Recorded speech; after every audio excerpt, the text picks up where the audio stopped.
नमस्कार सर्वांना, good morning. आपण आज एक टॉपिक बोलणार आहोत आणि तो टॉपिक आहे मन शांती। मनाची शांती। मनाची शांती कधी होणार आहे?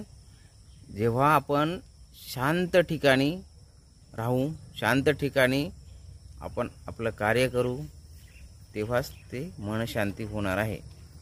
आता मी तुम्हाला एक एक्झाम्पल देतोय की समजा आपण रश जिथं खूप गर्दी आहे अशा ठिकाणी जर असलो तर आपल्याला तिथं गोंधळ, आवाज हे सर्व ऐकू येईल।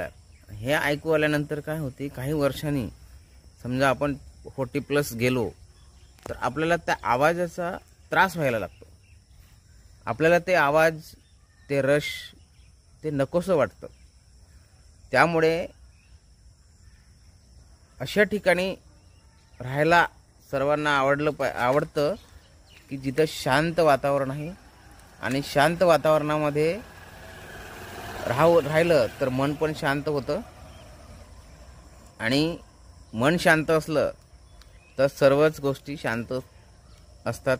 माणूस हायपर होत नाही। माणसाला आजकाल किती आजार याच्यामुळे बळावलेले आहेत।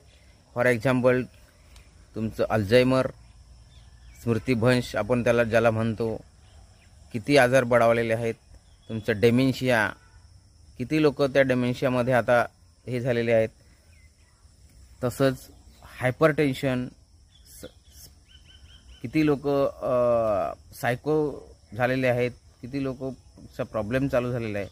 ह्या सर्व गोष्टी, ह्या सर्व रश आणि गर्दीच्या ठिकाणी जे आपण राहतो कितीतरी वर्षानुवर्ष, त्याच्यामुळे हे सर्व आपल्या मानवी मनावर परिणाम होतो आणि त्यामुळे हे आपल्याला 40+ गेल्यावर, 50+ गेल्यावर हे सगळं जाणवू लागतं।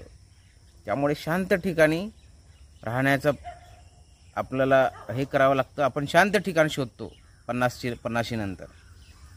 अशा ठिकाणी राहिलं तर मन शांत होतं आणि तुमचं जीवन सुरळीत चालू राहतं। हेच मला आजचं टॉपिकमध्ये बोलायचं होतं। धन्यवाद, नमस्कार।